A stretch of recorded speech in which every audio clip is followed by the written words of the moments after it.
जय हिंद दोस्तों। हम लोग आज 21 मार्च का करंट अफेयर देखेंगे जो एग्जाम के दृष्टिकोण से बहुत महत्वपूर्ण होने वाली है और यहाँ से डायरेक्ट पॉइंट आ सकता है एग्जाम में। तो आप लोग पूरे वीडियो को जरूर देखिए। पहला पॉइंट है अर्थव्यवस्था और विजन, इकोनॉमी एंड विजन। इसका है पहला पॉइंट, नीति आयोग का नया लक्ष्य।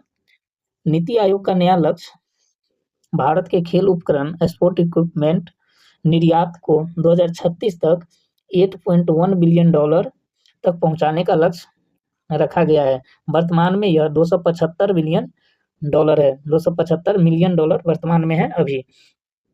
दूसरा पॉइंट है राष्ट्रीय युवा नीति 2026। क्या है? राष्ट्रीय युवा नीति 2026 युवा मामले मंत्रालय द्वारा तैयार नई नीति का मुख्य विजन युवाओं को सीधे विकसित 2047 के लक्ष्य से जोड़ना है। अगला पॉइंट है strategic and foreign policy. Lipo लेख दर्रा जो था पहले बंद हो गया था, उस पर एक नोटिफिकेशन आया है। विदेश मंत्रालय MEA के अनुसार चीन के साथ व्यापार और तीर्थ यात्रा के लिए 6 साल बाद जून 2026 में से यह ऐतिहासिक दर्रा फिर से चालू हो जाएगा, जो कि बंद हो गया था। अगला पॉइंट है भारत बांग्लादेश ऊर्जा वार्ता। पड़ोसी पहले नीति के तहत भारत ने बांग्लादेश के साथ ऊर्जा सुरक्षा और सीमा बुनियादी ढांचे को मजबूत करने पर सहमति जताई है। अगला पॉइंट है डिफेंस एंड आत्मनिर्भर। रेयर अर्थ मैग्नेट निर्माण भारी उद्योग मंत्रालय ने इस EVS और रक्षा उपकरणों में चीन का अधिकार तोड़ने के लिए 6000 मीट्रिक टन क्षमता के दुर्लभ पृथ्वी चुंबक संयंत्रों के लिए ग्लोबल टेंडर जारी किया है। अगला पॉइंट है रक्षा निर्माण में MSME का दबदबा। रक्षा निर्माण में MSME का दबदबा। रक्षा मंत्रालय के अनुसार स्वदेशी रक्षा उत्पादन में अब 15,000 से अधिक MSME और स्टार्टअप इंडेक्स के तहत शामिल हो चुके हैं, जो आत्मनिर्भर रक्षा विजन को गति दे रहे हैं। अगला पॉइंट है राष्ट्रीय स्वास्थ्य से वृंदावन में नया ऑन्कोलॉजी ब्लॉक। वृंदावन में नया ऑन्कोलॉजी ब्लॉक। राष्ट्रपति द्रौपदी मुर्मू ने उत्तर प्रदेश के वृंदावन रामकृष्ण मिशन सेवाश्रम में अत्याधुनिक नंद किशोर सोमानी कैंसर अस्पताल इकाई का उद्घाटन किया है। सोमानी कैंसर अस्पताल। अब इससे रिलेटेड कुछ इंपोर्टेंट MCQ देख लेते हैं। फर्स्ट है नीति आयोग द्वारा हाल ही में जारी report realizing the export potential of India sport equipment manufacturing sector के अनुसार 2036 तक भारत के खेल उपकरण निर्यात का लक्ष्य कितना रखा गया है। तो ऑप्शन ए है 1.5 बिलियन डॉलर, ऑप्शन बी है 5.2 बिलियन डॉलर, ऑप्शन सी है 8.1 बिलियन डॉलर, ऑप्शन डी है 10 बिलियन डॉलर। तो इसका करेक्ट आंसर हो जाएगा 8.1 billion dollar. Option number C is the correct answer. इसका एक्सप्लेनेशन है नीति आयोग ने भारत के खेल उपकरण स्पोर्ट इक्विपमेंट निर्माण क्षेत्र की निर्यात क्षमता को बढ़ाने के लिए एक व्यापक रोडमैप तैयार किया है, जो कि 8.1 बिलियन डॉलर से इसका बजट है। कैसे? रिपोर्ट में अनुमान लगाया गया है कि यदि प्रस्तावित सुधार लागू किए जाते हैं तो भारत का खेल उपकरण निर्यात 2024 से 275 बिलियन डॉलर से बढ़ा के 2036 तक 8.1 बिलियन हो सकता है। मिलियन से बिलियन हो सकता है।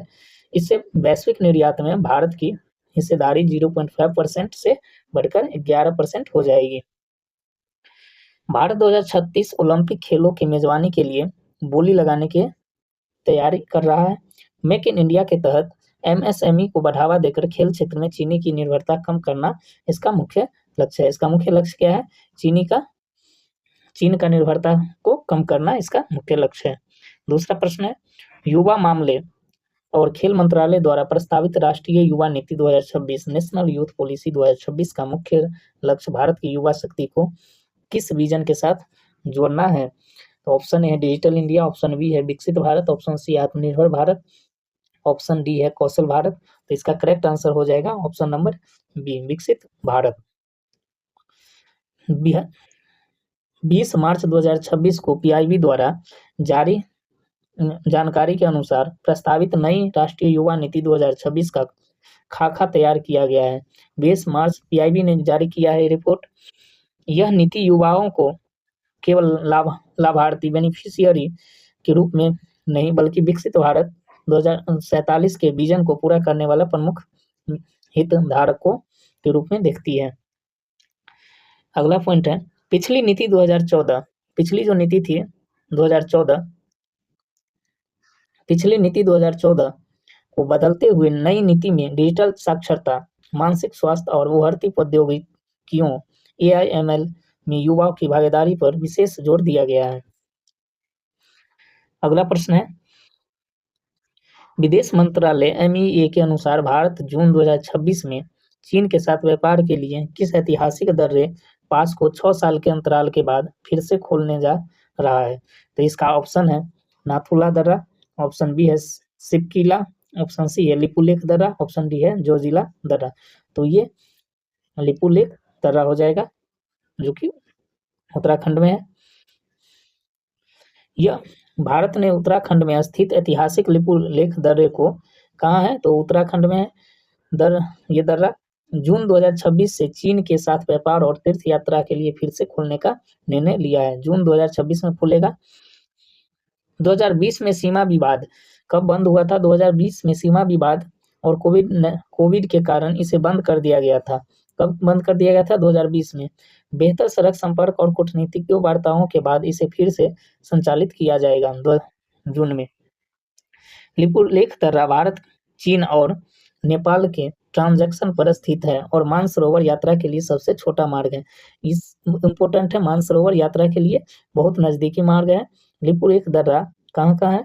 चीन और नेपाल के ट्रांजैक्शन पर स्थित है। चौथा प्रश्न है राष्ट्रपति द्रौपदी मुर्मू ने 20 मार्च 2026 को उत्तर प्रदेश के किस शहर में Nand Kishore Somani oncology block cancer अस्पताल इकाई का उद्घाटन किया है? तो इसका करेक्ट आंसर है ऑप्शन ए है Varanasi, option B Ayodhya, option C है वृंदावन, ऑप्शन डी है लखनऊ। तो इसका करेक्ट आंसर वृंदावन हो जाएगा, सी नंबर करेक्ट आंसर। राष्ट्रपति ने वृंदावन स्थित रामकृष्ण मिशन सेवाश्रम में अत्याधुनिक नंद किशोर सोमानी ऑन्कोलॉजी ब्लॉक का उद्घाटन किया है। यह इकाई वज्र क्षेत्र और आसपास के ग्रामीण इलाकों के कैंसर मरीजों को उन्नत और सस्ती स्वास्थ्य सुविधा प्रदान करेगी।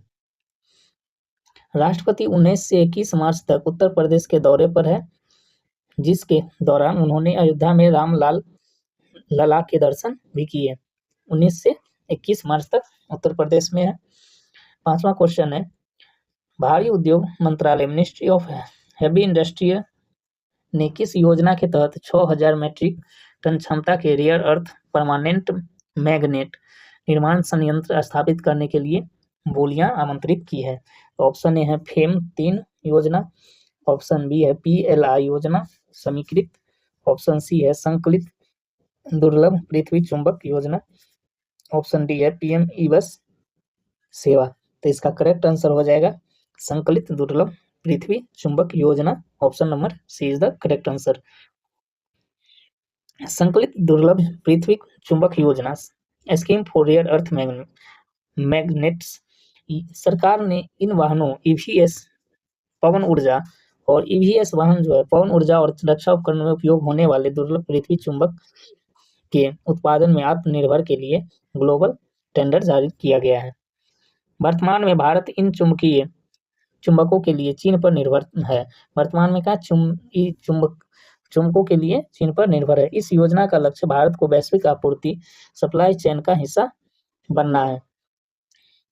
ये मैग्नेट इलेक्ट्रिक मोटर्स के सबसे महत्वपूर्ण हिस्से होते हैं। इनका घरेलू उत्पादन नेट जीरो उत्सर्जन के लक्ष्य के लिए अनिवार्य है।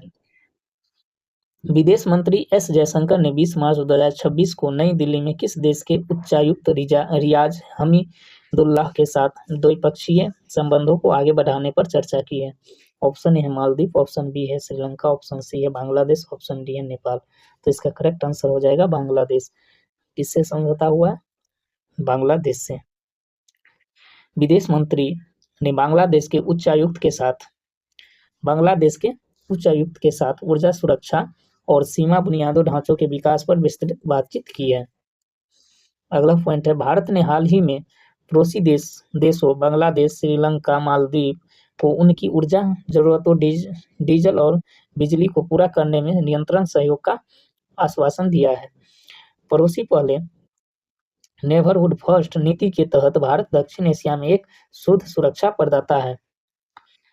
7वां नंबर प्रश्न है, राष्ट्रीय रक्षा आयोग सम्मेलन 2026 में रक्षा राज्य मंत्री ने घोषणा की कि रक्षा उत्पादन में एमएसएमई और स्टार्टअप्स की भागीदारी ने भारत को किस उपलब्धि के करीब पहुंचा दिया है? तो ऑप्शन ए है 10 बिलियन रक्षा निर्यात डॉलर, ऑप्शन बी है पूर्ण स्वदेशी लड़ाकू विमान, ऑप्शन सी आत्मनिर्भर रक्षा विजन, ऑप्शन डी है नौसेना का पूर्ण स्वदेशीकरण। तो इसका करेक्ट आंसर हो जाएगा ऑप्शन नंबर सी आत्मनिर्भर रक्षा विजन। इसका करेक्ट आंसर हो जाएगा। रक्षा मंत्रालय के अनुसार अब भारत के रक्षा निर्माण में एमएसएमई की संख्या 15,000 को पार कर गई है। Index innovation for defence excellence जैसी पहले माध्यम से स्टार्टअप ऑप्शन ने जटिल रक्षा उपकरणों के पुर्जों का निर्माण किया है। इंडेक्स भारत अब केवल हथियारों का खरीदार नहीं बल्कि निर्यातक भी बन रहा है। पिछले वर्ष 21,000 करोड़ से अधिक निर्यातक हुआ है हथियार का। इसका रहा आंसर क्यों 7 क्वेश्चन का। हम लोग फिर मिलेंगे कल 22 मार्च की क्वेश्चन को लेकर, करंट अफेयर को देखेंगे।